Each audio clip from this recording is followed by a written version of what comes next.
ती जुनी पडकी इमारत, तिथे साचलेल्या सांडपाण्याचा, ओलसर भिंतीचा तुगबट वास.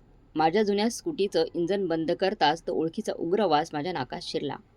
शहराच्या मध्यवस्तीत असूनही ही 50-60 वर्ष जुनी वीटकाम केलेली इमारत कशीबशी तग धरून उभी होती.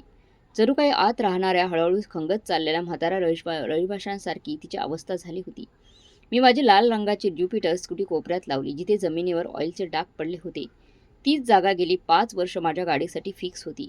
आज महिन्यांची 5 तारीख होती. मी प्रिया, एक 32 वर्षांची विधवा मुलगी. आज पुन्हा एकदा माझ्या मृत पतीचं कर्ज फेडण्याचं कर्तव्य पार पाडायला मी आली होती. 5 मजले आणि लिफ्टची सोय नाही. मी खांद्यावरची पर्स सावरली. माझा हात नकळत पर्सच्या आतल्या खिशात गेला. आजच्या खिशात ठेवलेल्या पाकिटाला लागला. 15,000 रुपये होते त्या पाकिटात. श्रीमंतांसाठी ही रक्कम कदाचित किरकोळ असेल, पण माझ्या तुटपुंज्या पगारातला तो एक मोठा हिस्सा होता.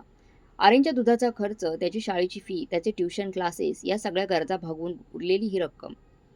5 वर्षापूर्वी प्रशांतला व्यवसायासाठी भांडवल हवं होतं. तेव्हा त्याच्या आईवडिलांनी त्याच्या निवृत्तीनंतर जमापुंजी, जी साधारण 10 ते 12 लाख रुपये होती, ती मोडली आणि त्याला दिली. पण ज्या दिवशी प्रशांत गेला त्याच दिवशी माझ्या सासूबाईंनी, कावेरीने भरल्या घरात माझ्याकडे बोट दाखवून आरोप केला होता. तुझ्यामुळेच माझा मुलगा घराबाहेर पडला आणि जीव गमावून बसला. आम्ही म्हातारे कोतारे आता काय करायचे? आमच्या हातात आता काही राहिलं नाही. त्यांनी मला त्या पैशांच्या परतफेडीची जबाबदारी घ्यायला भाग पाडलं. 5 वर्ष दर महिन्याला 15,000 रुपये मी सुद्धा दाताखाली ओठ दाबून ते मान्य केलं. माझ्या पतीसाठी माझं ते शेवटचं प्रेम आणि मुलाला, आर्यनला शांततेत वाढवता यावं.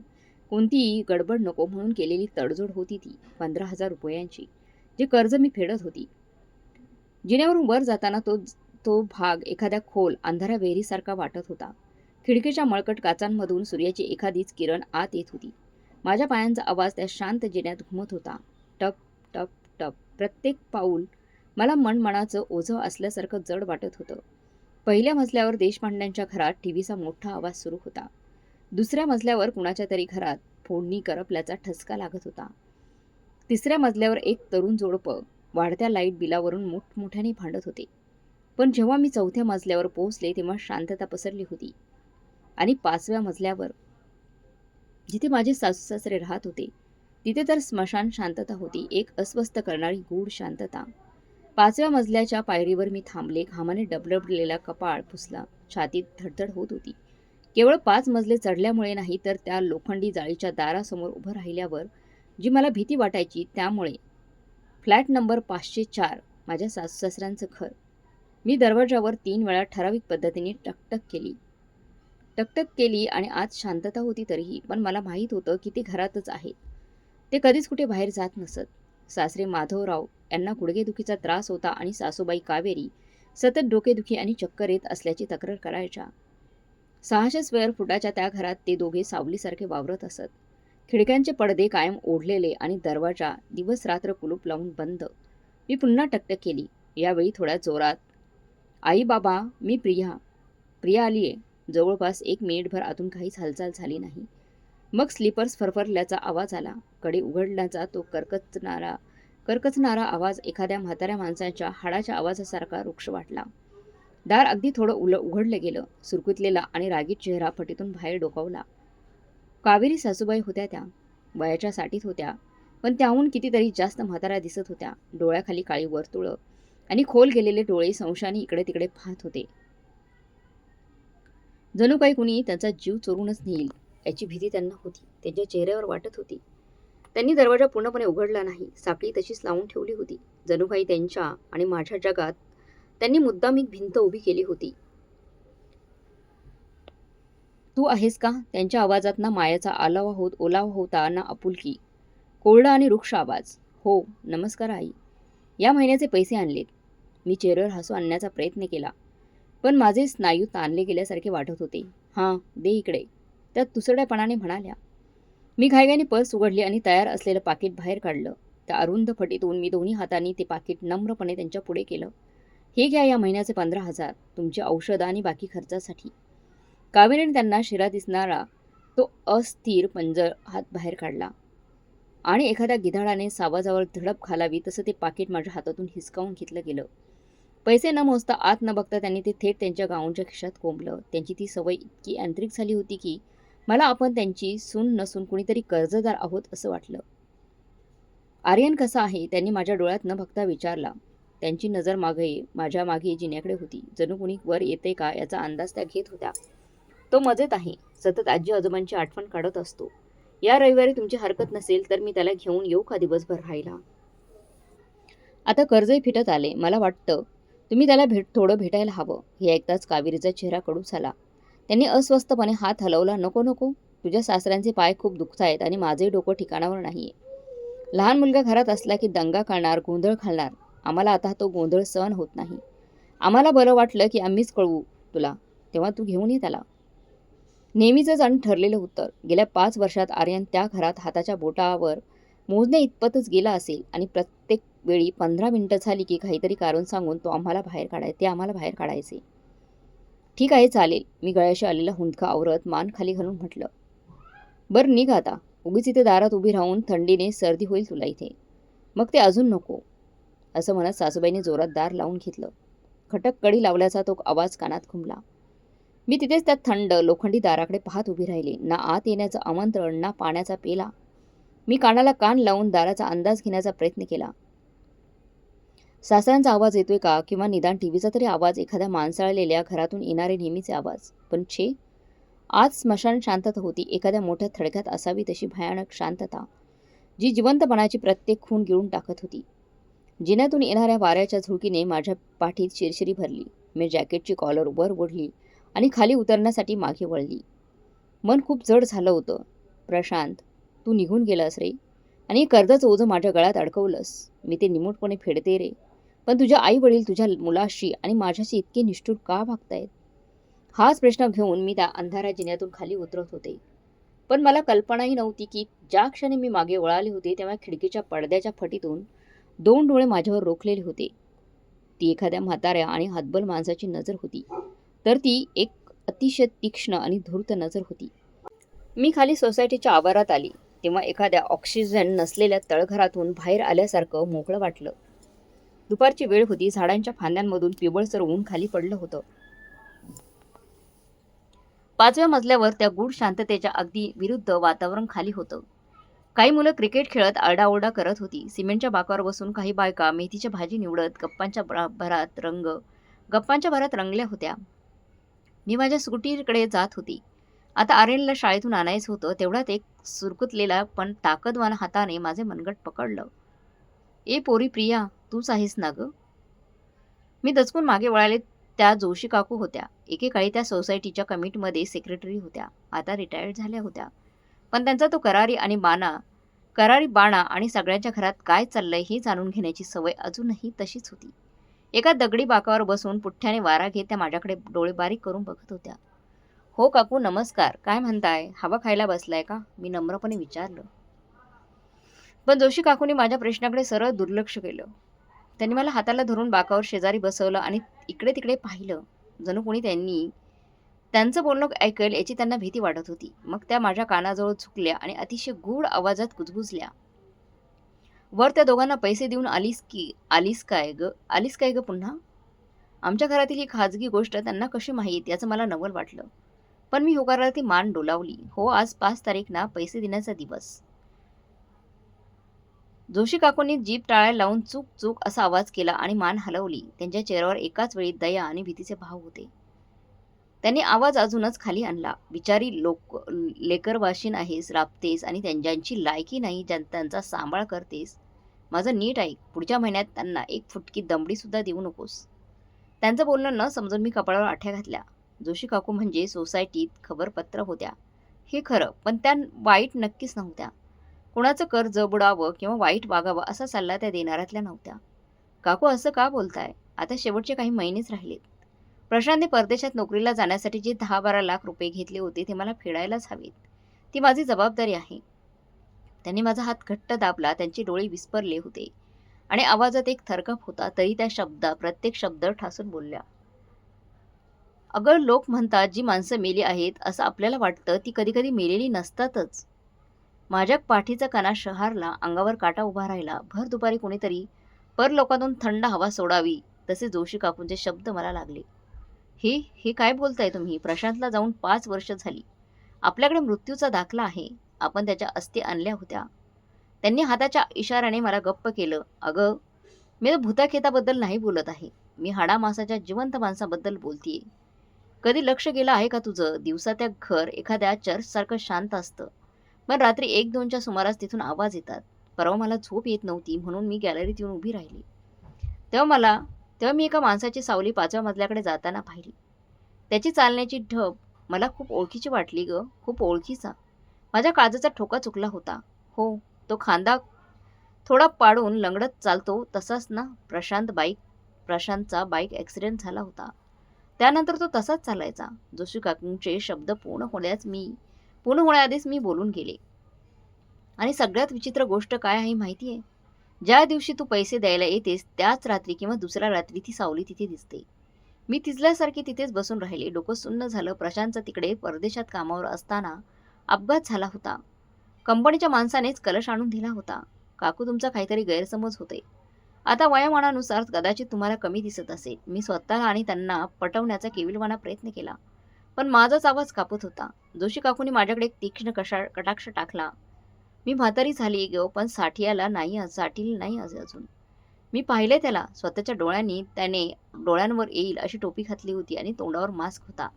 जर तो चोर असता तर इकडे तिकडे लपून छपून वावरला असता. पण ह्या माणसाने खिशातून किल्ली काढली आणि स्वतःचंच घर असल्यासारखं दार उघडून आत गेला. जोशी काकू श्वास घेण्यासाठी थांबल्या आणि पुन्हा बोलू लागल्या. तुझा माझ्यावर विश्वास नसेल तर तो तुझा प्रश्न आहे. पण माझा ऐक, एखादी खात्री करून घे. सोसायटीने आत्ताच 4थ्या आणि 5व्या मजल्याच्या मधल्या पॅसेजमध्ये सुरक्षेसाठी नवीन सीसीटीव्ही कॅमेरा लावलाय. तुझी ओळख असेल कुणाशी तर ते फुटेज मिळव आणि बघ. एवढं बोलून जोशी काकूंनी माझा हात सोडला आणि पुन्हा काहीच झालं नसल्यासारखं त्या पुठ्ठ्याने वारा घेत बसल्या. माझे पाय लटलट कापत होते. मी कशीबशी उठले आणि माझ्या स्कूटीकडे निघाले. माझं डोकं सुन्न झालं होतं. विचारांचं चक्र सुरू झालं होतं. जोशी काकूंचे शब्द आतून मला पोखरत होते. तो मेलेला नाहीये, लंगडत चालतो. स्वतःच्याच घरासारखं दार उघडलं. मी थरथरत्या हाताने स्कूटीची चावी लावली. एका अनामिक पण तीव्र भीतीचा पगडा माझ्या मनावर बसू लागला होता. जर प्रशांत जिवंत असेल तर त्याने हे कर्जाचं एवढं मोठं ओझं माझ्या गळ्यात का अडकवलंय? रस्त्यावर सायंकाळची गर्दी होती, ट्रॅफिकचा गोंधळ, हॉर्नचा आवाज. पण मला त्यातलं काहीच ऐकू येत नव्हतं. मी या जगापासून पूर्णपणे तुटले होते. माझ्या डोक्यात गेल्या 5 वर्षांच्या आठवणीचा एक चित्रपट स्लो मोशनमध्ये फिरत होता. सासूसासऱ्यांकडे मी जेव्हा जेव्हा जायचे तेव्हाच ते वागणं मला आठवू लागलं. कावेरी सासूबाई पैशांसाठी एवढा तगादा का लावायच्या? प्रशांतने घेतलेले ते 10 ते 12 लाख रुपये त्यांची जमापुंजी होती, मान्य आहे. पण त्यांना त्या पैशांची लगेच गरज पडली होती का? त्यांचं पेन्शन आणि एफडीचं व्याज मिळून महिन्याला 20 ते 25 हजार रुपये मिळत होते. त्या जुन्या सोसायटी जिथे खर्च कमी होता तिथे 2 म्हाताऱ्या माणसासाठी ते पुरेसे होते. मग त्यांना दर महिन्याला माझ्याकडून 15,000 रुपये रोख का हवे असायचे? ते पैसे साठवायचे होते की कुणाला पोसायचे होते? मला आठवलं. गेल्या उन्हाळ्यात एकदा भयंकर उकाडा होता. मी त्यांच्यासाठी फळांची पिशवी घेऊन गेली होती.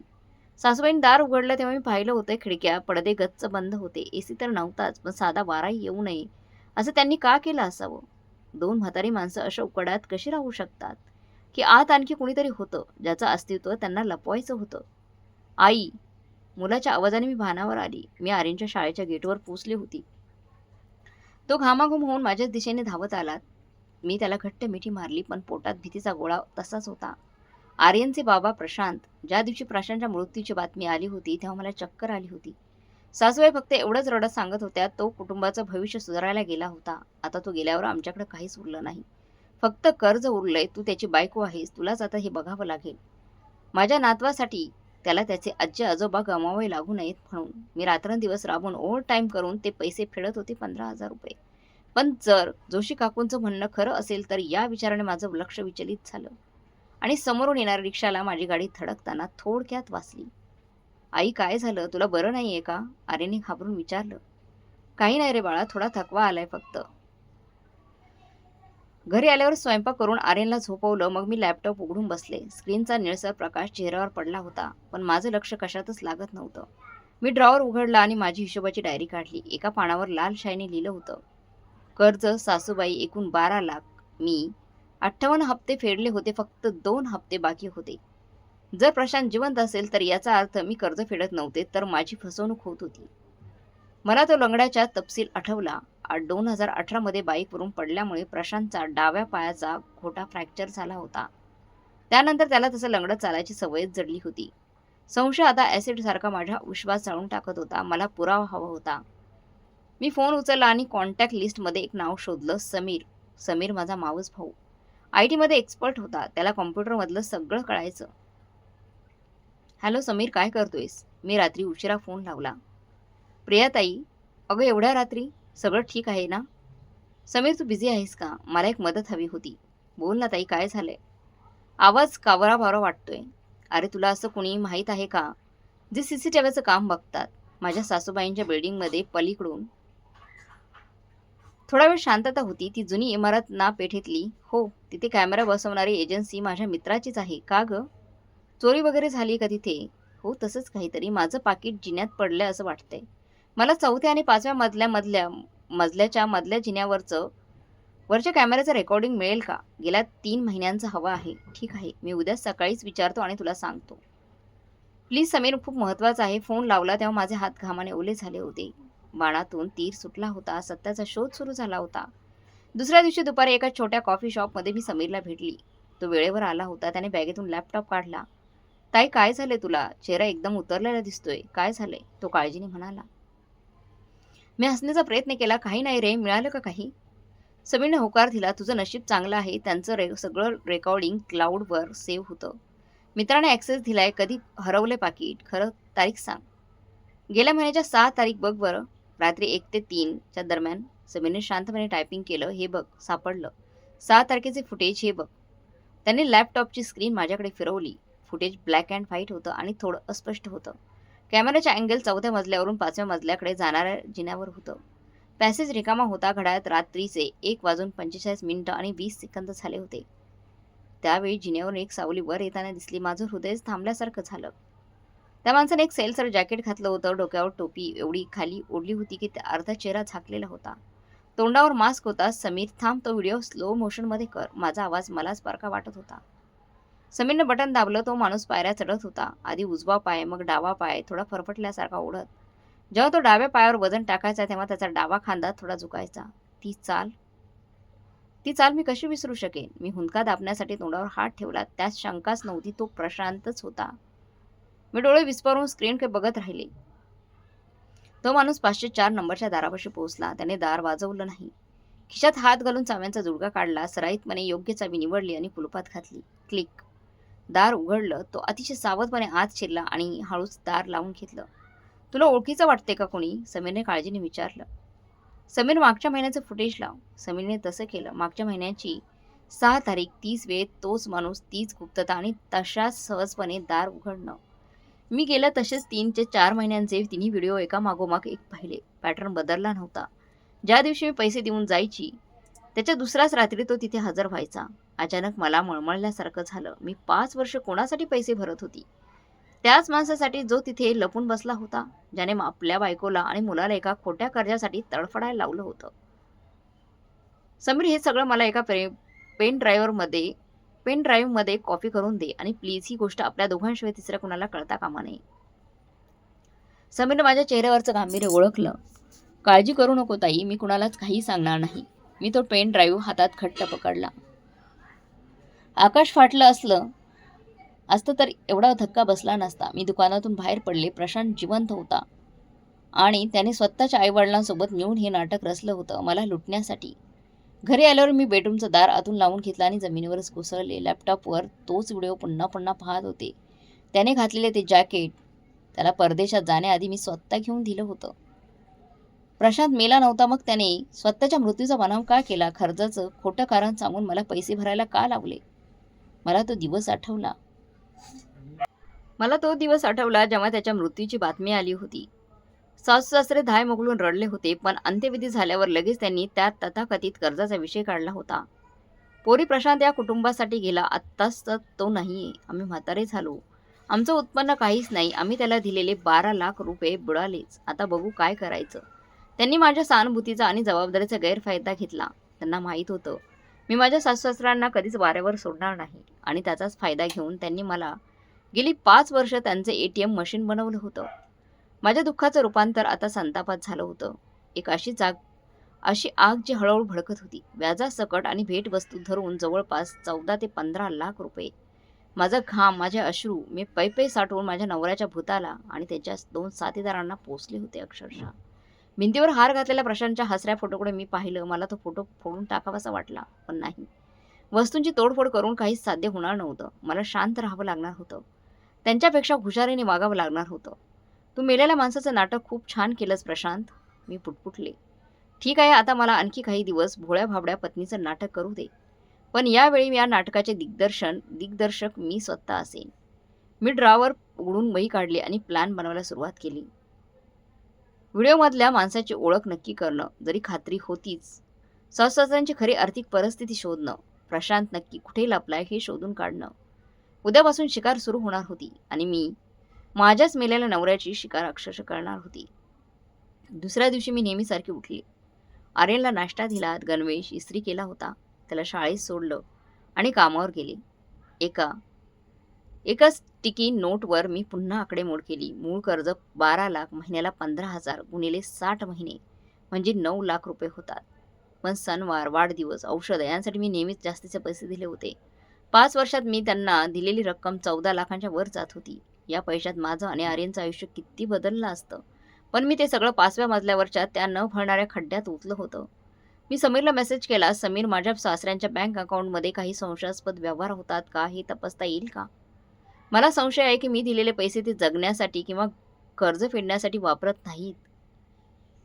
समीरचं उत्तर आलं, "ताई, हे थोडं अवघड आहे. डेटा प्रायव्हसीचे नियम कडक आहेत. पण मी इनडायरेक्टली नाहीतर ट्राय करतो. थोडा वेळ दे." मी फोन ठेवला. मला आता स्वतःहून काहीतरी करणं गरजेचं होतं. मला एक युक्ती सुचली. जर तो पैसे घेण्यासाठी घरी येत असेल तर त्याला त्या पैशांची गरज कशासाठी आहे आणि तो नक्की कुठे राहतो? त्या दिवशी मी ऑफिसमधून लवकर निघाले आणि थेट सासू-सासऱ्यांच्या इमारतीखाली गेले. गाडी पार्क केली आणि तिथेच बाकावर बसून विश्रांती घेतल्याचं नाटक करू लागले. "अरे प्रिया, तू इथे?" एक बारीक आणि तीक्ष्ण आवाज आला. त्या देशपांडे काकू होत्या, 4थ्या मजल्यावर राहणाऱ्या. "नमस्कार काकू, मी इकडून चालले होते. म्हटलं जरा बघून जावं सासू-सासरे कसे आहेत ते." देशपांडे काकू माझ्या शेजारी बसल्या. "तू खूप गुणी आहेस ग पोरी. एवढी वर्ष झाली तरी नवऱ्याचं कर्ज फेडतेस, सासू-सासऱ्यांची काळजी घेतेस. तसं बघायला गेलं तर ते बरे आहेत ग, पण अलीकडे रात्री त्यांच्या घरात खूप धडपड ऐकू येते ग." "धडपड? कसली धडपड?" मी कान टवकारले. "अगं, रात्री उशिरा छतावरून जड पावलं चालल्याचा आवाज येतो, एखाद्या तरुण माणसाच्या चालण्यासारखा, आणि कधीकधी रात्री 2-3 वाजता टॉयलेटचा फ्लश केल्याचा आवाज येतो." माझ्या काळजीचे ठोके वाढले. "ते सासरे असतील, त्यांच्या गुडघ्याला त्रास होतोय ना, त्यामुळे कदाचित चालताना आवाज येत असेल." मी वेळ मारून नेण्यासाठी काहीतरी बोलले. देशपांडे काकूंनी तोंड वाकडे केलं. "अरे कसले गुडघे आणि कसलं काय? आणि अजून एक विचित्र गोष्ट सांगते. ते दोघे नवरा बायको इतके कंजूस आहेत की काही विचारू नको. सतत रडगाणं गात असतात की मुलाच्या अपघातामुळे आम्ही रस्त्यावर आलो, पैसे नाहीत वगैरे. पण अलीकडे रोज रात्री तुझी सासू काळ्या रंगाची मोठ्या कचऱ्याची पिशवी घेऊन खाली येते. परवा मी कुतूहलाने बघितलं तर काय, आत पिझ्झाचे रिकामे बॉक्सेस आणि कोल्ड्रिंक्सची कॅन्स दिसत होते. ही 2 म्हातारी माणसे हे असलं काय खातात ग?" मी सुन्न होऊन ऐकत होते. पिझ्झा आणि कोल्ड्रिंक हे तर प्रशांतचे सर्वात आवडते पदार्थ होते. "तुम्ही विचारलं नाही का काकू त्यांना?" मी विचारलं. "अगं विचारलं ना त्यांना, तर म्हणाली आम्ही मृतात्म्यांसाठी नैवेद्य दाखवतो." "आता तूच सांग, नैवेद्य म्हणून कोणी पिझ्झा आणि कोल्ड्रिंक ठेवतं का? आणि तेही रोज?" देशपांडे काकूंनी सांगितलेली ही गोष्ट माझ्यासाठी कोड्याचा एक महत्त्वाचा तुकडा होती. प्रशांत फक्त पैसे घेण्यासाठीच घरी येत नव्हता, तर बहुधा तो तिथेच राहत होता आणि माझ्या कष्टांच्या पैशांवर मजा मारत होता. 2 दिवसानंतर मी एक पाऊल पुढे टाकायचं ठरवलं. मी एका मोठ्या कोल्ड्रिंक्सच्या दुकानात गेली आणि एक महागडं फूट मसाजर पाय चिपण्याचं मशीन विकत घेतलं. भेटीसाठी मी रात्री 8ची वेळ निवडली. जे जड खोकं घेऊन मी 5 मजली चढले. 504 नंबरच्या दाराजवळ उभं राहून मी कान लावले. आत टीव्हीचा आवाज आणि काहीतरी बोलणं ऐकू येत होतं. "खा रे बाबा, गरम आहे तोपर्यंत खाऊन घे. तुझ्या बायकोने या महिन्याचे पैसे आणून दिलेत, त्यामुळे बिनधास्त खर्च कर." हा कावेरी सासूबाईंचा आवाज होता. "तू रिलॅक्स राहा ग आई, माझं सगळं कंट्रोलमध्ये आहे. एकदा माझं सगळं काम झालं की मी काही दिवसांसाठी गायब होईन." त्या माझ्या मूर्ख बायकोने सगळं खरं मानलंय. एकही महिना चुकवत नाही ती. तो आवाज मी जागीच गोठले. तो खोल आणि थोडासा खरखरीत आवाज तो प्रशांतचा आवाज होता. माझं रक्त खवळलं. मला वाटलं की दाराला लाथ मारून आत घुसून त्यांचा पर्दाफाश करावा. पण सतत विवेकबुद्धीने मला रोखलं. मी दार वाजवलं. टक टक टक. आतला आवाज एकदम बंद झाला. कोण आहे? अजून सासऱ्याने माधवरावने विचारलं. बाबा, मी प्रिया, तुमच्यासाठी पायाला मालिश करायचं मशीन आणलंय. बरंच थांबल्यावर आतून चपलांचा आवाज आला. दार पुन्हा एकदा थोडंसं उघडलं गेलं. यावेळी माधवराव दारात उभे राहून दस्ता अडवत होते. अगं, या वेळेला तू कशी आलीस? फोन तरी करायचा ना. ऑफिसवरून येत होते बाबा. क्रोमामध्ये हे मशीन दिसलं. तुमच्या दुखीसाठी खूप चांगलं आहे म्हणून घेऊन आले. माधवरावने मला आत येऊ दिलं नाही. नको नको, तिथेच बाहेर ठेव, घरात खूप पसारा पडलाय गं. आहो बाबा, मी काय परकी आहे का? आणि मला आत येऊन प्रशांतच्या फोटोसमोर दिवा लावायचा होता.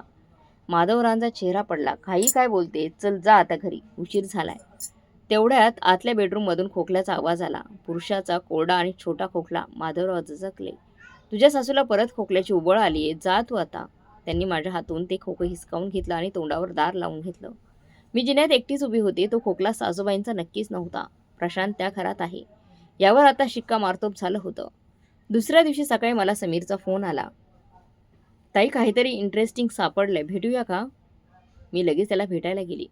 त्याने लॅपटॉपवर एक एक्सेल फाईल उघडली. मी त्यांच्या व्यवहाराची हिस्ट्री चेक केली. त्यांची पेन्शन दर महिन्याला वेळेवर जमा होते, पण गेल्या काही वर्षात त्यांनी अकाउंटमधून 1 रुपयाही काढलेला नाही. त्यांच्या खात्यावर लाखो रुपये साठून पडलेले आहेत. त्यांनी पैसे काढलेच नाहीत. मी आश्चर्याने विचारलं, फक्त जमा होतात, मग ते जगतात कशावर? ते पिझ्झा, ती कोल्ड्रिंक, ते ज्याकडे देशपांडे काकू सांगत होत्या, त्या सगळ्याला पैसे लागतात, कॅश. मी स्वतःशीच पुटपुटले, माझ्या पैशांशिवाय अजून कुणीतरी त्यांना रोख रक्कम देत असणार. अगदी बरोबर, समीर म्हणाला. आणि तो माणूस प्रशांतशिवाय दुसरा कोणी नसेल. तो ऑनलाईन ट्रान्सफर करत नसावा, जेणेकरून त्याचा डिजिटल पत्ता लागणार नाही. जेव्हा तो चोरून येतो तेव्हा तो कॅश देत असावा, म्हणजे त्यांना पैशाची काही कमी नाहीये. मुलाकडून काळा पैसा येतोय तरी ते तुला शेवटच्या दमडीपर्यंत लुटतायत. मी रागाने मुठी आवळल्या. ते गरीब असते तर एक वेळ ठीक होतं, पण हे सत्य त्याहूनही भयानक होतं. मुलाच्या घाणेरड्या धंद्यातल्या पैशांवर ते श्रीमंत झाले होते, पण त्यांची हाव एवढी होती की त्यांनी माझ्या कष्टाचे पैसे सोडले नव्हते. मला वाटतं प्रशांत काहीतरी बेकायदेशीर धंद्यात आहे. तो कमवत असलेला पैसा नक्कीच छोटा नाहीये. समीर, तो काय करतो हे शोधता येईल का? ते थोडं कठीण आहे, पण मी त्याच्या जुन्या मित्रांमार्फत शोधण्याचा प्रयत्न करतो. थँक्यू समीर. प्रशांत कुठेतरी लपून बसला होता. काहीतरी काळाबाजार करत होता आणि स्वतःच्या आईवडिलांना हाताशी धरून एका खोट्या कर्जाच्या नावाखाली स्वतःच्याच कुटुंबाला लुटत होता. समीर भेटून निघताना मी एका झेरॉक्सच्या दुकानाबाहेरून जात होते. अजून एक पुरावा मिळवायचा बाकी होता, प्रशांतचा मृत्यू. मला तो दिवस आठवला जेव्हा आम्हाला त्याच्या अस्थींचा कलश मिळाला होता. कंपनीचा एक प्रतिनिधी मिस्टर तावडे आला होता. त्याने सांगितलं होतं की प्रशांतचा अपघात झाला आहे आणि तिथेच तातडीने अंत्यसंस्कार करावे लागले आहेत. त्यामुळे घरच्यांना ओळख पटवण्यासाठी बोलवता आलं नाही. सासू-सासऱ्यांनाही ते मान्य केलं होतं. म्हणाले होते की मुलगा शांतपणे गेला तेच बरं झालं. मी मिस्टर तावडेंना फोन करायचा निर्णय घेतला. हॅलो, नमस्कार मिस्टर तावडे, मी प्रिया बोलतेय, प्रशांतची पत्नी. अरे नमस्कार वहिनी, काय बोला, काय मदत करू शकतो? अहो, मी विधवा पेन्शन आणि इन्शुरन्ससाठी अर्ज करतेय. तर इन्शुरन्स कंपनीला ओरिजिनल पोस्टमॉर्टम रिपोर्ट आणि तिथलं मृत्यूचं प्रमाणपत्र हवंय. तुम्ही ते मिळवून देऊ शकाल का? बापरे, ते खूप अवघड आहे हो. आता 5 वर्ष झाली ते कागदपत्र आता सापडणं कठीण आहे. आणि तेव्हा सगळं आपण माणुसकीच्या नात्याने आणि ओळखून केलं होतं. त्यामुळे कागदपत्र ती खूप जुनी झाली आणि तेव्हा सगळं घाईत झालं होतं. तावडे अडखळत बोलले. प्लीज प्रयत्न करा. तुम्हाला जे काही वरचे पैसे लागतील त्याचा विचार मी करेन. बरं, बघतो मी काय करता येईल ते. तावडेंनी घाईघाईने फोन कट केला. त्यांच्या वागण्यावरून माझ्या संशयावर शिक्कामार्तब झालं. नक्कीच त्यांनी सुद्धा खोटी कागदपत्र बनवण्यात प्रशांतची मदत केली असणार. मी खिडकीतून बाहेर दक्षिणेकडे नजर टाकली. कोकणातल्या त्या छोट्याशा गावाकडे, जिथे प्रशांतचं मूळ गाव होतं. त्यांच्या अस्थीचा कलश गावी त्यांच्या शेतावर बांधलेल्या एका छोट्या समाधीवर ठेवला होता. मला तो कलश उघडून बघायचा होता. मी सासूबाईंना फोन लावला. आई, या विकेंडला मी आर्यनला घेऊन गावी जाते. प्रशांतच्या समाधीवर फुल वाहून यायचं आहे. मी आता कर्जाचे सगळे पैसे फेडले, त्यामुळे एकदा दर्शन घेऊन यावं म्हणते. एवढा लांबचा प्रवास कशाला जातेस आता? कावेरी सासूने बाईंनी पटकन विचारलं. राहवत नाही हो आई. काल रात्री स्वप्नात प्रशांत आला होता. म्हणाले की एकदा येऊन जा. आणि म्हातारी माणसं म्हणतात ना, स्वप्नातलं खोटं मानू नये. मला काळजी वाटते. मी भावनिक साथ घातली. अंधश्रद्धेचा मुद्दा काढताच त्या थोड्या नरपल्या. बरं बाई, जायचं असेल तर जा, पण लवकर जाऊन ये. हो, येते. मी फोन ठेवला. गावाकडची ती ट्रिपच सत्याची चावी ठरणार होती. त्या थंड मातीच्या कलशातच सगळं सत्य दडलेलं असणार होतं. प्रशांत, तू काळजापासून पळ काढलास, तुझ्या बायकोला पैसे फेडायला लावलंस, पण आता न्यायापासून तू काही पळू शकणार नाही. त्या विकेंडला तळपत्या उन्हात मी आणि आर्यन माझ्या जुन्या स्कूटीवरून कोकणच्या रस्त्यावर लागलो. घाट वळणाचे रस्ते आणि आजूबाजूला पसरली भीतीचं वातावरण. आम्ही पहाटेच निघालो होतो, जेणेकरून दुपारपर्यंत गावी पोहोचू. आर्यन खूप खुश होता. त्याची बडबड चालूच होती. तो ट्रॅक्टरबद्दल विचारत होता, कधीही न पाहिलेल्या आजी आजोबांबद्दल विचारत होता. माझ्या मुलाचं ते निरागस हसू माझ्या काळजात सुरीसारखं खुपसत होतं. तो जेवढा निरागस होता तेवढंच मोठं पाप त्या मोठ्या माणसाचं होतं. मी त्याला प्रवासाचं खरं कारण सांगू शकत नव्हते. त्याच्यासाठी ही बाबांच्या गावी जाणारी सहल होती, पण माझ्यासाठी हा एक निर्दयी बापाचा मुखवटा फोडण्याचा प्रयत्न होता, प्रवास होता. काही गावी पोहोचल्यावर काही नातेवाईकांनी आमचं स्वागत केलं. प्रशांतचे एक काका, जे तिथल्या शेताची आणि घराची देखभाल करायचे, ते पिशव्या घ्यायला पुढे आले. "अरे वा प्रिया, किती दिवसांनी आलीस? आर्यन तर अगदी मोठा झालाय, हुबेहूब बापावर गेलाय बघ." त्यांचं ते वाक्य मला खूप लागलं. हुबेहूब बापावर, त्या लपून बसलेल्या 5 वर्षात स्वतःच्या पोरासाठी साधा एक चॉकलेटचा तुकडाही न पाठवणाऱ्या बापावर. मी चेहऱ्यावर खोटं हसू आणलं. "हो ना काका." मी घरातल्या देवघरात नमस्कार केला. "काका, तुमची हरकत नसेल तर मी आर्यनला घेऊन वाडीतल्या समाधीकडे जाते, पाया पडून येते. मी माझं कर्तव्य पूर्ण केले हे प्रशांतला सांगायचे." मी मुद्दाम जोरात बोलले, जेणेकरून सगळ्यांनी ऐकू जावं. काका म्हणाले, "जा पोरी, चांगलं केलंस. प्रशांतच्या आत्म्याला शांती मिळेल. पण जेवून जा ना, आता खूप ऊन आहे." "नको काका, आम्ही आत्ताच आत जातो. आम्हाला संध्याकाळी परत पुण्याला निघायचंय. उद्या आर्यनची शाळा आहे." मला माझा प्लॅन दुपारीच अंमलात आणायचा होता. जेव्हा सगळे वामकुक्षी घेत असतील किंवा जेवणात मग्न असतील, मी आर्यनचा हात धरला आणि आम्ही घराच्या मागच्या बाजूला असलेल्या वाडीत गेलो. त्या आंब्या फणसाच्या झाडांच्या सावलीत प्रशांतची छोटी समाधी बांधलेली होती. ऊन खूप कडक होतं, पण मला कसलीच जाणीव होत नव्हती. माझ्या पर्समध्ये फुलांसोबतच एक छोटी हातोडी, स्क्रू ड्रायव्हर आणि बॅटरी चार्ज केलेला एक मायक्रो कॅमेरा होता. वाडीत शांतता होती. समाधीवर काळ्या ग्रॅनाइटची पाटी आणि प्रशांतचा हसरा फोटो होता. मी फुलं वाहिली. आर्यननेही हात जोडले. "बाबा, मी आर्यन. मी तुम्हाला भेटायला आलोय. मला परीक्षेत चांगले मार्क मिळू दे." त्याच्या त्या बालसुलभ आवाजाने तिथली शांतता भंग पावली. त्याचे डोळे मिटलेले पाहून माझे डोळे पाणावले. "आर्यन बाळा, तू जरा तिकडे त्या झाडाखाली जाऊन खेळ ना. मला बाबांशी थोडं एकटीने बोलायचंय." "हो आई." आर्यन लगेच मातीशी खेळायला लागला. एका झाडाखाली पळाला. मी समाधीसमोर एकटीच होते. आजूबाजूला कोणीच नव्हतं. दुपारच्या उन्हामुळे गाव सामसूम होतं. मी एक दीर्घ श्वास घेतला. थरथरत्या हाताने मी जॅकेटच्या आत लपवलेला कॅमेरा चालू केला. मला पुराव्यासाठी हे रेकॉर्ड करणं गरजेचं होतं. त्या समाधीच्या संरचनेत एक छोटा कप्पा होता, जिथे अस्थीचा कलश ठेवला होता आणि बाहेरून काचेचा दरवाजा होता. काकांकडे स्वतःची त्यांची किल्ली होती, पण सुदैवाने अंत्यविधीच्या दिवशी त्यांनी एक किल्ली माझ्याकडे दिली होती. कधी साफसफाईला लागली तर म्हणून. त्यांना स्वप्नातही वाटलं नसेल की हीच किल्ली एक दिवस असं भयानक सत्य उघड करेल की मी किल्ली कुलुपात घातली. क्लिक आवाज कोरडा आणि स्पष्ट आला. काचेचं दार उघडलं. आत तो लाल मातीचा कलश होता. त्यावर प्रशांत देशमुख आणि तारखा कोरल्या होत्या. मी तो कलश हाताने उचलला. थंड होता. मृत्यूचा थंडावा नव्हता, तर तो लबाडीचा थंडा होता. मी तो खाली जमिनीवर ठेवला. पर्समधून स्क्रूड्रायव्हर काढला. कलशचं झाकण सिलिकॉनने सील केलं होतं. ते फोडताना आवाज होऊ नये म्हणून मला खूप सावध राहावं लागणार होतं. कपाळावरून घामाच्या धारा वाहत होत्या. हृदयाचे ठोके एखादा ढोलसारखे पडत होते. या क्षणी कुणी मला पाहिलं असतं तर समाजात लुटणारी वेडी बाई असं समजलं असतं. कटक. सिलिकॉनचा एक तुकडा निखळला. मी श्वास रोखून धरला आणि पुन्हा प्रयत्न केला. थोड्या धडपडीनंतर झाकण सैल झालं. एका शेवटच्या झटक्यासरशी झाकण उघडलं. मी आत वाकून बघितलं. त्या डब्यामध्ये डबा पूर्णपणे रिकामा. म्हणजे पूर्ण रिकामा नाही, तळाशी थोडी धूळ होती आणि लहान मुलाच्या मुठी एवढे 2-3 दगड होते. बांधकाम करताना वापरतात ना तसे खडीचे दगड. ना अस्थी, ना राखेचा अंश, ना मानवी शरीराचा कोणताही अवशेष त्यात होता. माझे पाय लटलटायला लागले. मी तिथेच जमिनीवर कोसळले आणि त्या निर्जीव दगडांकडे शून्यात पाहत राहिले. जरी मला संशय होताच, तरी ते सत्य डोळ्यांनी पाहणं हा एक मोठा धक्का होता. तब्बल 5 वर्ष माझं सासरचं कुटुंब काही दगडांची पूजा करत होतं. 5 वर्ष मी आणि माझ्या मुलाने ज्या कलशासमोर हात जोडले त्यात फक्त दगड-धोंडे होते. ही क्रूरतेची परिसीमा होती. एक भयंकर थट्टा होती. मी कॅमेरा उचलला आणि कलशाच्या आतील दृश्य रेकॉर्ड करायला सुरुवात केली. प्रत्येक दगड, प्रत्येक कण मी फोकस केला. रेकॉर्ड करत असताना मी दाबल्या आवाजात पण ठामपणे बोलली. आज 15 मे 2024 रोजी मी प्रिया देशमुख, प्रशांत देशमुखची पत्नी, माझ्या पतीच्या गावी असलेल्या समाधीमधील कलश उघडला आहे. यात मानवी अस्थी किंवा राख नसून फक्त दगड आहेत. हा पुरावा आहे की प्रशांतचा मृत्यू हे एक थोतडं होतं. रेकॉर्डिंग पूर्ण झाल्यावर मी ते दगड पुन्हा कलशात भरले, झाकण लावलं आणि पुन्हा सोबत आणलेल्या फेविक्विकने ते पुन्हा सील करून टाकलं. मी सगळं काही इतकं सफाईने केलं की कलश उघडल्याची फुटसची खुणही मागे राहिली नाही. कलश पुन्हा जागेवर ठेवून मी काचेचं दार लावलं आणि कुलूप लावून टाकलं. सगळं काही पूर्वीसारखं सामान्य दिसत होतं, पण माझ्या मनात मात्र एक वादळ उठलं होतं. आई, हे बघ, मला केवढा मोठा टोळ सापडलाय, आर्यन लांबून ओरडला. मी घाईघाईने डोळे पुसले, कपडे सावरले आणि चेहऱ्यावर हसू आणून त्याला सामोरे गेले. अरे वा, भाईच की, चल आता ऊन खूप वाढलंय, आपण निघूया.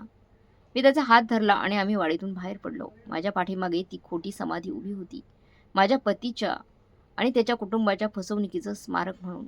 पण ती जास्त काळ टिकणार नव्हती, हे मी मनाशी पक्क ठरवलं होतं. आम्ही काकांच्या घरी थोडेफार जेवलो आणि आर्यनचं पोट दुखत असल्याचं कारण सांगून पुण्याच्या दिशेने निघालो.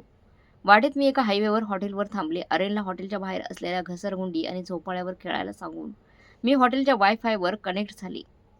मला शांतपणे विचार करून पुढचं पाऊल टाकायचं होतं.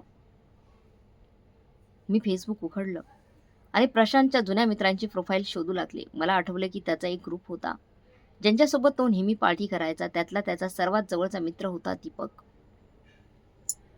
अंत्यविधीच्या दिवशी दीपक लहान मुलासारखा रडला होता. त्याने माझा हात धरून सांगितलं होतं, वहिनी काळजी करू नकोस, मी आहे ना, कधी काही गरज लागली तर माझी आठवण काढ, मी लगेच हजर होईन.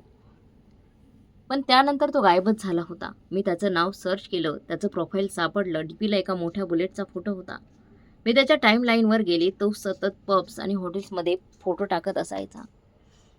मी त्याचे अलीकडचे फोटो बघत होते. एका फोटोने माझं लक्ष वेधून घेतलं. दीपकने हातात ड्रिंकचा मग धरला होता आणि तो चीअर्स करत होता. त्याच्या डाव्या हातात एक घड्याळ होतं, निळ्या रंगाचं डायल आणि मेटलचा पट्टा असलेलं फॉसिल्सचं घड्याळ होतं. मी फोटो झूम केला. माझ्या काळजाचा ठोका चुकला. ते घड्याळ मी प्रशांतला आमच्या लग्नाच्या पहिल्या वाढदिवसाला गिफ्ट दिलं होतं. मला ते पक्क आठवत होतं, कारण त्याच्या मागच्या बाजूला मी, पी आणि पी, प्रशांत आणि प्रिया असं करून घेतलं होतं. आणि त्यापेक्षाही महत्त्वाचं म्हणजे प्रशांतच्या जुन्या बाईकवरून पडल्यामुळे त्या पट्ट्याच्या बक्कलजवळ एक खोल ओरखडा पडला होता. फोटो जरी थोडा अस्पष्ट असला तरी तो ओरखडा स्पष्ट दिसत होता. दीपकच्या हातात प्रशांतचं घड्याळ काय करतंय? मिस्टर तावडेंनी तर सांगितलं होतं की अपघातात प्रशांतच्या सगळ्या वस्तू जळून खाक झाल्या. मग हे घड्याळ त्यांच्याकडे कसं आलं? याचा एकच अर्थ होता, प्रशांतने स्वतः त्याला ते दिलं असणार किंवा प्रशांत त्याच्यासोबतच असणार. मी त्याचे आणखी फोटो बघितले. दीपक नेहमी तळोजा MIDCमध्ये परिसरातले फोटो टाकत होता. सगळी कोडी जुळायला लागली होती. माझ्या सासूसासऱ्यांच्या खात्यात पैसे जमा होण्याचं लोकेशनसुद्धा त्याच एरियातलं होतं. दीपकच तो साक्षीदार होता. तोच प्रशांतला काळा पैसा पांढरा करायला आणि घरच्यांशी संपर्क ठेवायला मदत करत होता. आणि बहुधा प्रशांत दीपकच्या घराजवळ किंवा ऑफिसजवळच लपला असावा. मी सगळ्या पुराव्यांचे स्क्रीनशॉट्स घेतले. माझ्या हाती एक आता महत्त्वाचा धागा लागला होता. दीपक हीच आता प्रशांतच्या गुहेपर्यंत पोहोचण्याची चावी होती, हे मला पक्क माहीत झालं होतं. पुण्यात पोहोचताच मी दीपकची सगळी माहिती समीरला पाठवली. समीर, या माणसाची माहिती काढ. हा दीपक आहे, प्रशांतचा जिगरी मित्र. मला संशय आहे की प्रशांतला यानेच लपवलंय. तो काय करतो, कुठे राहतो, कुठे जातो, हे सगळं मला हवंय. समीरनं आपल्या कौशल्याने 2 दिवसातच दीपकची कुंडली अक्षरशः काढून बाहेर काढली. त्याने मला कॉफी शॉपमध्ये बोलवलं. ताई, हा दीपक काही धुतल्या तांदळासारखा नाहीये. तो तळोजा MIDCमध्ये एका गॅरेजचा मॅनेजर असून म्हणून काम करतो. पण ते गॅरेज फक्त नावापुरतं आहे. तिथे आत अवैध सावकारीचा आणि व्याजाचा धंदा चालतो. म्हणून त्याच्याकडे पार्ट्या करायला एवढा पैसा असतो. मी हुकूरार्थी मान डोलावली. मी बेकायदेशीरपणे त्याचं लोकेशन ट्रॅक केलंय. कुणाला सांगू नकोस, त्याची हालचाल खूप संशयास्पद आहे. दिवसभर तो गॅरेजवर असतो, रात्री पार्ट्या करतो, पण बरोबर रात्री 11 वाजता तो नेहमी MIDCच्या मागच्या बाजूला असलेल्या एका बंद पडलेल्या गोडाऊनकडे जातो. तिथे तो साधारण 1 तास थांबतो आणि मग घरी जातो. बंद पडलेलं गोडाऊन? माझे डोळे चमकले. तुला वाटते प्रशांत तिथेच असेल? मी विचारलं. शक्यता खूप जास्त आहे. तो भाग निर्मनुष्य आहे, लपण्यासाठी एकदम योग्य जागा. शिवाय मी त्या रस्त्यावरचे ट्रॅफिक कॅमेरे हाक करून बघितलेत. दीपक जेव्हा तिकडे जातो तेव्हा त्याच्या गाडीत जेवणाचे डबे आणि किराणा मालाच्या पिशव्या असतात. नक्कीच तो कुणाला तरी जेवण पुरवतोय. तोच आहे प्रशांत, त्या गोडाऊनमध्येच आहे. मी दोन्ही हात एकमेकांत गुंफले. मनात आणि भीती आणि उत्सुकतेचे विचित्र मिश्रण होतं. माझी शिकार आता टप्प्यात आली होती. समीर, मला एक शेवटची मदत हवी आहे तुझी. मला जिथं जायचंय, मला तिथे जायचंय, मला त्याला रंगेहात पकडायचंय. ताई, हे खूप धोकादायक आहे. समीरने काळजीत स्वरात समजावलं. हे लोक साधेसुधे नाहीत, गुंड प्रवृत्तीचे आहेत. त्याचा संबंध भाईगिरी करणाऱ्या लोकांशी असतो. तू एकटी बाई आहेस, उद्या काही बरं वाईट झालं तर? आपण पोलिसांना बोलूया का? मी नकारार्थी मान हलवली. अजून नको. प्रशांत जिवंत आहे, त्याचा आपल्याकडे ठोस पुरावा नाहीये. पोलिसांनी बोलवलं तर ते फक्त चौकशी करतील आणि तो पळून जाईल. मला त्याचा आवाज, त्याचा व्हिडिओ रेकॉर्ड करायचा आहे, ज्यात तो हे सगळं मान्य करतोय. तो कबुलीनामा असेल तरच आपण त्याला कायदेशीररित्या पकडू शकू. समीरने सुस्कारा सोडला. ठीक आहे, मी पण येतो तुझ्यासोबत. माझ्याकडे काही गॅजेट्स आहेत, मी आपल्याला मदत करतील आणि मला थोडंफार सेल्फ डिफेन्स पण येतं. पण तुला वचन द्यावं लागेल की मी सांगेन तसंच वागायचंय. घाई गडबड करायची नाही. मी वचन देते. थँक्यू समीर. आम्ही त्या रात्रीच्या शिकारीचा प्लॅन बनवला. दीपकच्या रुटीननुसार तो दुसऱ्या दिवशी रात्री गोडाऊनवरच सामान घेऊन जाणार होता. तीच योग्य वेळ होती. मी घरी आले आणि लग्नाच्या फोटोकडे पाहिलं. प्रशांतचं ते हसू आता मला किळसवाणं वाटत होतं. तू खूप चांगला लपलास प्रशांत, पण तू एक गोष्ट विसरलास. खोटं कधीच 100 वर्ष टिकत नाही. उद्या रात्री मी तुझा मुखवटा उतरवेन.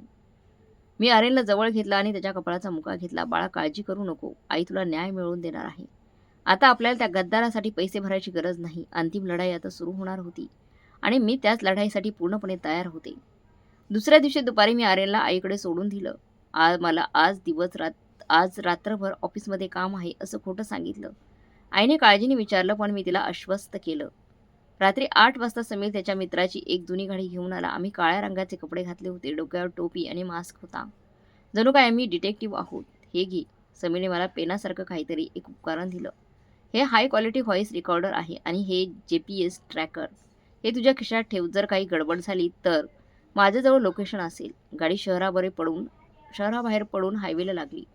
आम्ही तळोजा MIDCच्या दिशेने निघालो. त्यावेळी तो भाग पूर्णपणे निर्मनुष्य होता.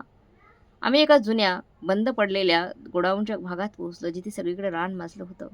आपल्याला गाडी इथेच ठेवावी लागेल आणि पुढे चालत जावं लागेल, समीर म्हणाला. त्याने इंजिन आणि लाईट्स बंद केल्या. आम्ही शांतपणे गाडीतून उतरलो. किरण अंधार होता. फक्त रातकिड्यांचा आवाज आणि वाऱ्यांची सळसळ ऐकू येत होती. आम्ही वाकून एका गंजलेल्या कुंपणाच्या आडोशाने त्या मोठ्या गोडाऊनकडे चाललो होतो, जे एका मोकळ्या मैदानाच्या मध्यभागी उभं होतं. GPS नुसार दीपक जवळ येतोय. आपल्याला लपावं लागेल, समीर कुजबुजला. आम्ही मुख्य दरवाजापासून साधारण 20 मीटर अंतरावर असलेल्या काही गंजलेल्या ड्रम्सच्या मागे लपलो होतो. रात्रीचे 11:15 झाली होती. एका गाडीच्या हेडलाईट्स प्रकाश दिसला. बुलेटचा आवाज जवळ येत गेला. तोच होता. बुलेट गोडाऊनच्या समोर थांबली. त्याने हेल्मेट काढलं. तो दीपकच होता. त्याच्याकडे 2 मोठ्या प्लॅस्टिकच्या पिशव्या होत्या. तो शटरपाशी गेला आणि एक विशिष्ट लयीत त्याने शटरवर लाथ मारली. हळू जोरात शटर करत वर गेला. आतून पिवळसर प्रकाश बाहेर आला. अंधारातून एक माणूस बाहेर आला. त्याने मळकट बनियन, शॉर्ट्स आणि स्लीपर्स घातल्या होत्या. त्याचे केस वाढलेले होते, अस्ताव्यस्त होते, दाढी वाढली होती. तो आधीपेक्षा जास्त काळा आणि रोडका वाटत होता. पण ते डोळे, ते नाक, ती थोडी वाकलेली पाठ, शंकाच नव्हती, तो प्रशांतच होता. माझा नवरा, माझ्या मुलाचा बाप, ज्याच्यासाठी मी गेली 5 वर्ष शोक करत होती, तो माझ्यासमोर हाडामासांचा जिवंत उभा होता. जरी मी मनाची तयारी केली होती, तरी त्याला असं समोर पाहून माझा श्वास रोखला गेला. जोरात ओरडू नये म्हणून मी ओठ इतका जोरात चावला की त्यातून रक्त येईल. सगळं आणलंस का? प्रशांतचा आवाज घोगरा आणि रुक्ष होता. सगळं आहे. ड्रिंक, जेवण, नवीन कपडे. राजासारखा राहतोस इथे तू. दीपक हसून म्हणाला आणि पिशव्या त्याच्या हातात दिल्या. काही राजा नाही रे, भट्टी आहे ही नुसती. आणि डास तर जीव नकोसा करतात. मी वेडा होईन असं वाटतं इथे. प्रशांत पिशव्या घेऊन मागे वळला. दीपकने बुलेट आत घेतली आणि शटर खाली ओढलं. चल, आपल्याला अजून जवळ जावं लागेल, समीर कुजबुजला. आम्ही सावधपणे गोडाऊनच्या भिंतीजवळ पोहोचलो. तिथे एक फट होती. तिथून आतला प्रकाश आणि आवाज बाहेर येत होता. मी डोळं लावून आत पाहिलं. एका कोपऱ्यात प्रशांतचा संसार होता. जमिनीवर एक गादी, प्लॅस्टिकचं टेबल, एक पंखा आणि छोटा टीव्ही. ते दोघे खाली बसले आणि ड्रिंकच्या बाटल्या उघडल्या. मी रेकॉर्डर चालू केलं आणि त्या फटीजवळ नेलं. त्यांचे संवाद मला स्पष्ट ऐकू येत होते. हे थंड आहे, दीपक म्हणाला. प्रशांतने एक मोठा घोट घेतला आणि ढेकर दिला. हा, बरं वाटलं. काय म्हणतंय बाहेरचं जग? कधी निघायचा प्लॅन आहे? मला वाटतं अजून 1 महिना. मी वाट बघतोय की आईबाबांना शेवटचा हप्ता कधी मिळतोय. माझी ती मूर्ख बायको आता कर्ज पूर्ण करेलच. काय बाई आहे ती, मानलंच पाहिजे तिला. एकही महिना चुकवत नाही. अगदी घड्याळाच्या काट्यावर चालते. प्रशांतने टिंगल केली आणि माझ्या आईबापांची ॲक्टिंग तर ऑस्कर लेवलची आहे. ते गरिबीचं रडगाणं गातात आणि ही त्यावर आंधळा विश्वास ठेवते. खरंच यार, तुझी बायको एकदम साधीभोळी आहे आणि तू एकदम हरामखोर आहेस. तुला कर्माची भीती वाटत नाही का रे? दीपक हसून म्हणाला. काही कर्म नाही रे. मी तिकडे परदेशात त्यांच्यासाठीच पैसे कमवायला गेलो होतो ना. पण माझं नशीबच फुटकं. जिथे जुगाराच्या नादी लागलो आणि तिकडचे भाई लोकांचं 50 लाखांचं कर्ज झालं माझ्यावर. जर मी पळालो नसतो तर त्यांनी मला मारून टाकलं असतं. मला माझ्या मृत्यूचा बनाव करावा लागला, नाहीतर ते माझ्या कुटुंबापर्यंत पोहोचले असते आणि मला ते कर्ज फेडता आलं नसतं. अरे तुझ्या आईबाबांचं काहीच गेलं नाहीये, प्रशांत कुत्सितपणे हसला. मी तिकडून येतानाच भिकारी होऊन आलो होतो. उलट तिथेही जुगारात पैसे हरलो होतो. इथे आल्यावर जर माझ्या बायकोकडून पैसे उकळले नसते तर मी काय खाणार होतो? माझ्या आईबापाची पेन्शन मला पुरली असती का? कर्जाचं कारण दिल्यामुळेच ती प्रिया बैलासारखी राबली ना. पण आता तू पैसे कमवतोयस ना, आता तरी पोहोचू शकतोस की घरच्यांना? दीपकने विचारलं. हो, पैसा तर खूप आहे माझ्याकडे, पण तिच्याकडून पैसे घ्यायला जी मजा येते ना ती वेगळीच आहे. का नाही घ्यायची? शिवाय यामुळे माझ्या आईबापाला शेजाऱ्यांकडे रडगाणं गायला एक कारण मिळतं आणि वरचे मी पैसे देतो त्यावर कुणाला संशय येत नाही. जर अचानक ते श्रीमंत झाले तर लोकांच्या नजरेत येतील. तू एकदम दगड झालायस रे प्रशांत, आणि तुझी बायको आणि तो मुलगा, तू चक्क त्यांना वाऱ्यावर सोडलंस. प्रशांत थोडा वेळ शांत झाला, मग बेफिकिरीने म्हणाला, जाऊ दे तिकडे त्यांना. प्रिया तरुण आहे, दिसायला सुंदर आहे. तिला काय पुरुषांची कमी आहे? मी एका अर्थी तिचं भलंच केलं. आता ती तिचंच दुसरं आयुष्य सुरू करू शकते. मी पैसे यासाठी घेतोय की ती कामात बिझी राहील आणि तिला माझ्याबद्दल विचार करायला वेळ मिळणार नाही. कधी-कधी मला त्या घराची आठवण येते. राजासारखं राहायचं मी तिथे. गरम जेवण, मऊ बिछाना, आणि आता या नरकात सडतोय. पण सांभाळून राहा मित्रा. परवा तुझी बायको अचानक ती मशीन घेऊन घरी आली होती. मला वाटलं तिला संशय आलाय. जर तू इथे जास्त दिवस राहिलास तर एक दिवस पोलीस दारात असतील. थोडा धीर धर. एकदा का नेपाळला सटकलास की सगळं संपलं. तू जगातला सगळ्यात मोठा हरामखोर आहेस प्रशांत. दीपक हसून म्हणाला, पण त्याच्या आवाजात आता चेष्टा नव्हती. चल आता पिणं चालू ठेव आणि गप्प बस. मी माझा विचार नाही केला तर कोण करणार? मी रेकॉर्डिंग बंद केलं, बस एवढं पुरेसं होतं. ज्या माणसावर मी जेव्हा पाठ प्रेम केलं होतं तो खरंच मेला होता. पण जो माणूस बसला होता तो एक राक्षस होता. मी समीरला खुणेने निघायचा इशारा केला. ताई तू ठीक आहेस ना? त्याने हळूच विचारलं. मी कधी नव्हे इतकी ठीक आहे. मी डोळ्यातले अश्रू पुसले, पण माझा आवाज खंबीर होता. चल समीर, निघूया. उद्याचा दिवस त्याचा शेवटचा दिवस असेल. दुसऱ्या दिवशी सकाळीच आम्ही समीरच्या ओळखीच्या एका मोठ्या वकिलाकडे गेले. मी त्यांना पुरावे दिले. ऑडिओ रेकॉर्डिंग, रिकाम्या कलशाचा व्हिडिओ, CCTV फुटेज. रेकॉर्डिंग ऐकल्यावर वकीलसुद्धा भडकले. ही सरळ सरळ फसवणूक. चीटिंग कलम 420. कागदपत्रांची बनावटगिरी आणि कारस्थान आहे. फसवणुकीची रक्कम आणि स्वतःच्या मृत्यूचा मनावर उचलून केलेली लबाडी बघता प्रशांत आणि त्याच्या आईवडिलांना नक्कीच जेल होईल. मला त्यांच्यावर केस करायची आहे. मला माझे पैसे परत हवे आहेत आणि त्यांना शिक्षा झालीच पाहिजे. मी ठामपणे सांगितलं. नक्कीच मी मदत करीन, पण आधी आपल्याला पोलिसांशी बोलून त्यांना अटक करावी लागेल. जर त्यांना कळालं तर प्रशांत पळून जाऊ शकतो. वडिलांनी क्राईम ब्रँचच्या इन्स्पेक्टरला फोन लावला. पुरावे इतके भक्कम होते की त्याच रात्री कारवाईचा प्लॅन ठरला. 3 टीम्स तयार केल्या गेल्या. एक टीम गोडाऊनवरून प्रशांतसाठी, दुसरी सासू-सासऱ्यांच्या घरी आणि तिसरी दीपकसाठी. मी पोलीस स्टेशनमध्ये वाट पाहत थांबले होते. रात्रीचे 2 वाजले होते. इन्स्पेक्टरचा फोन वाजला. टार्गेट ताब्यात घेतला आहे. गोडाऊनमधून आरोपीला अटक केली आहे. साथीदार सुद्धा सापडलाय आणि त्या 2 म्हाताऱ्या आरोपींना घेऊन गाडी स्टेशनकडे येते. मी सुटकेचा निश्वास सोडला. सगळं शरीर गळून गेल्यासारखं वाटत होतं. न्याय उशिरा का होईना पण मिळाला होता. 5 वर्षांच्या त्या नाटकावर अखेर पडदा पडला होता. दुसऱ्या दिवशी सकाळी मी प्रशांतला इंटरोगेशन रूमच्या काचेतून पाहिलं. तो पूर्ण खचला होता. हातात बेड्या होत्या आणि नजर शून्यात होती. जेव्हा पोलिसांनी त्याला रेकॉर्डिंग ऐकवलं तेव्हा तो कोलमडला आणि त्याने गुन्ह्याची कबुली दिली. दुसऱ्या खोलीत सासू-सासरे रडत होते. आम्ही प्रेमापोटी हे केलं असं सांगत होते. पण कायदा फसवणुकीसाठी प्रेमाचा बहाणा चालवून घेत नाही. दीपकला सुद्धा त्याच्या अवैध सावकारी धंद्यासाठी आणि गुन्हेगाराला आश्रय दिल्याबद्दल अटक झाली. या केसने शहरात खळबळ उडून दिली होती. 3 महिन्यानंतर कोर्टाचा निकाल आला. प्रशांतला फसवणूक, बनावटगिरी आणि कट रचल्याबद्दल 12 वर्षांची सक्त वजूची शिक्षा झाली. सासू-सासऱ्यांनी त्यांच्या वयाचा विचार करून प्रोबेशनवर सोडलं गेलं. पण कोर्टाने त्यांना आदेश दिला की माझे सगळे पैसे व्याजासकट परत करावेत. कोर्टातून बाहेर पडताना मी निळ्या आकाशाकडे पाहिलं. 5 वर्ष माझ्या आयुष्यावर जे सावट होतं ते आता लख्ख उन्हात विरघळून गेलं होतं. मला माझे पैसे परत मिळाले होते. माझा सन्मान परत मिळाला होता आणि सर्वात महत्त्वाचं म्हणजे माझं स्वातंत्र्य मला परत मिळालं होतं. मी ते जुनं घर विकून टाकलं. कोर्टाने मिळालेली नुकसान भरपाई आणि माझी बचत वापरून मी एक नवीन छोटा पण हवेशीर फ्लॅट घेतला. एका दुपारी आर्यनला शाळेतून आणताना तो आनंदाने ओरडला, आई मला आज गणितात पैकीच्या पैकी मार्क मिळाले. अरे वा, माझा हुशार मुलगा. मी त्याचे गाल ओढले. आज आपण सेलिब्रेशन करूया. तुझ्या आवडीच्या हॉटेलमध्ये जाऊन मस्त बिर्याणी खायची का? चालेल. आम्ही दोघे हातात हात घालून रस्त्यावरून चाललो होतो. दुपारचा वारा सुटला होता आणि रस्त्याकडच्या झाडांचा मंद सुगंध येत होता. मी माझ्या मुलाकडे पाहिलं आणि हसले. तो भूतकाळ आता तुरुंगाच्या भिंतीआड झाला होता. आमच्यासमोर एक नवीन, उज्ज्वल आणि शांत भविष्य उभं होतं. मी मनातल्या मला त्या कठीण काळाचे आभार मानले, कारण त्या संकटामुळेच मला कळलं होतं की मी किती खंबीर आहे. आणि मला हेही उमजलं होतं की खरी कमान नात्यांच्या आंधळ्या त्यागात नसते, तर अन्यायाविरुद्ध लढून स्वतःचं आणि आपल्या मुलाचं भविष्य सुरक्षित करण्यात असतं.